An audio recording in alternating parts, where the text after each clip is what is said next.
बोलो जगन्नाथ जी महाराज की जय। बोलो जगन्नाथपुरी की जय। तो आइए प्रिय श्रोताओं, बड़ा ही सुंदर सा एक जगन्नाथ जी का भजन है, तो सभी गाएं और सभी सुने।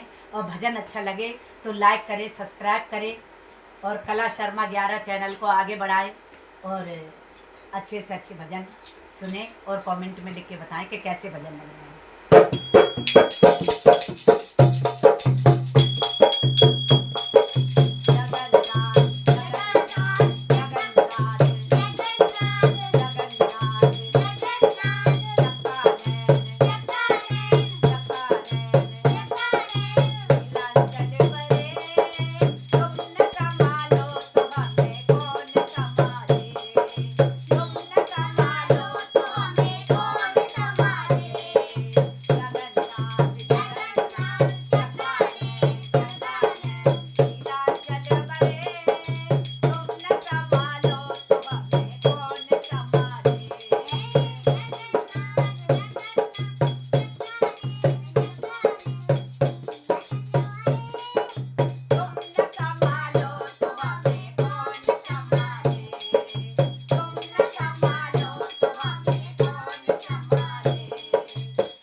और कहते हैं कि प्रभु जिसको संभाल लेते हैं उसके सभी काम बन जाते हैं और सब बिगड़े काम बनते चले जाते हैं।